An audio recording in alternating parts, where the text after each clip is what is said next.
Federal Drive is presented by GEHA, Government Employees Health Association, proudly providing health and dental benefits to federal employees and their families. Visit GEHA.com. The General Services Administration both creates procurement trends and tries to keep up with them.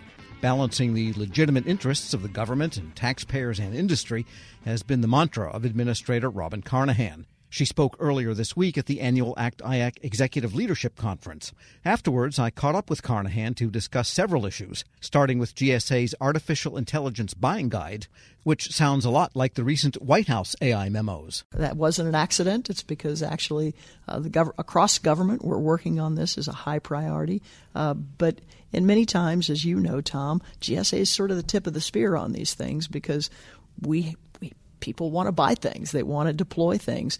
And so there's a lot of pressure to get that out the door. And so we're trying to help with that, to have very practical steps that agencies can take to make sure they get the right guardrails in place. And are you watching for one of two phenomena? One, AI becomes something that people sell as a service versus something that is incorporated into their offerings. Either way, the agency is, for lack of a better word, ingesting AI with the same risks, whether they buy it as a product, service, or embedded in some larger service. Right. That's exactly right. And part of the buying guide discusses that there are issues that ought to be raised and considered, whether it comes to about data access, whether it comes about APIs and reusability, and what happens with data that has been worked on within the government and how you do data attribution. So there are lots of issues that we think are important for agencies to understand and ask about before they sign up. And you mentioned the idea, and maybe this relates to AI, that you want from vendors several characteristics, security being one of them, but responsibility. And I'm not sure what you meant by that. Well, it's not just about being ethical and playing by the rules. That goes without saying. But it has to protect people's data. Data privacy matters. And responsible in the way that we use the data. I think people expect that from government. And so we expect that from our vendors. And so can you see a CMMC type style program migrating over to, say, the GSA offerings? Or yeah, look, we are trying to collaborate more and more on these things. It's a good idea to learn from each other, but it's better for businesses so that they have one set of guidelines that they can use. So yeah, there will clearly be collaboration. How much overlap, I can't say right now. We're speaking with Robin Carnahan. She is the administrator of the General Services Administration. And a couple of really down-in-the-weeds things. You talked about there's a bill and trying to get this into the Senate as well from the House. Best value basis for the multiple award schedule system. And, of course, every administrator takes on the MAS one way or another. And it has changed a lot over the years, but it's still a roughly $20 billion program, so it matters. Best value, that could have a lot of ramifications on the way vendors have considered pricing over the decades. Absolutely, and it should.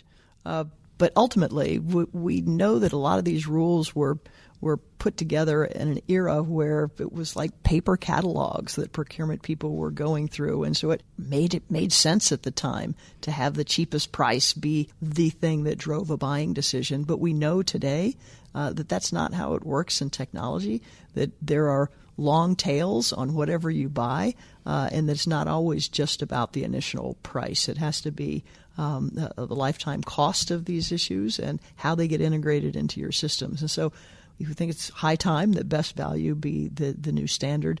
Good news is, as I said, members of Congress are agreeing with that as well. There was a unanimous vote in our committee for that. In the House in September, which we were very pleased about.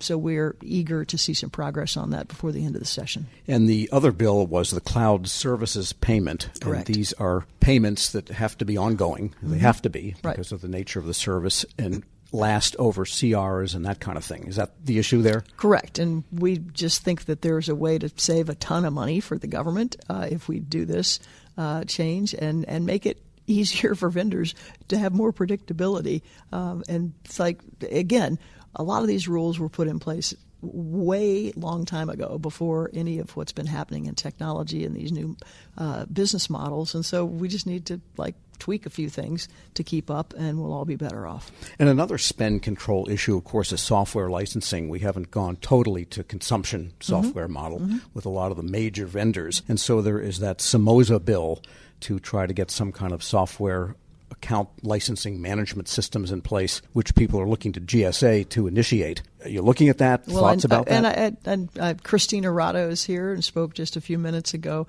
about the Better Contracting Initiative. So this whole notion that we need to do better when it comes to procurement around the new business models and pricing models for software is obviously true. And so, as you said, it's not always set up for that to succeed in our current system. And so we are looking all the time at innovative changes we can make for that. Because a lot of agencies are still in the old-fashioned licensing mode. That's right. And they have these true-ups and, that right. litany. Yep.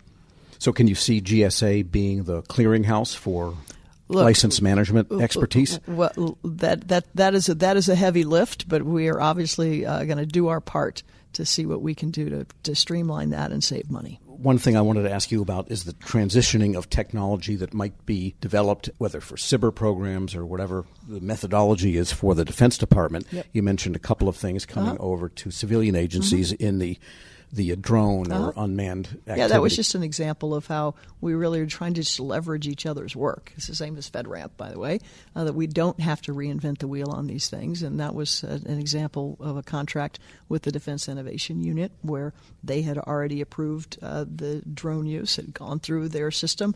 Let's leverage that and get that kind of good product out there for the Coast Guard, for FEMA, that need it for disaster relief and coastal security. So it makes sense. It's just a matter of finding more opportunities to do that. And does that require memorandums of understanding and a lot of elaborate agency agreements? There's some agreement someplace about that, and I could probably find you a person who could talk to you about it. All right. Well, we're coming to a transition pretty soon, one way or another. Have you enjoyed the job? Oh, yeah. GSA is the only place I wanted to be in the Biden administration.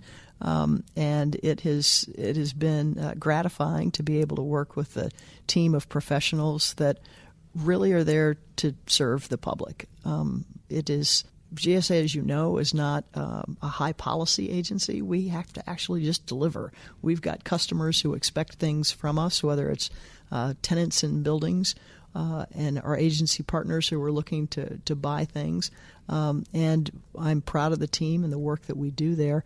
And feel like we are doing our part to build trust and show government can actually be effective, save money, and do what we ought to do, which is help spur American business. And so I talk about these things all the time as a triple win.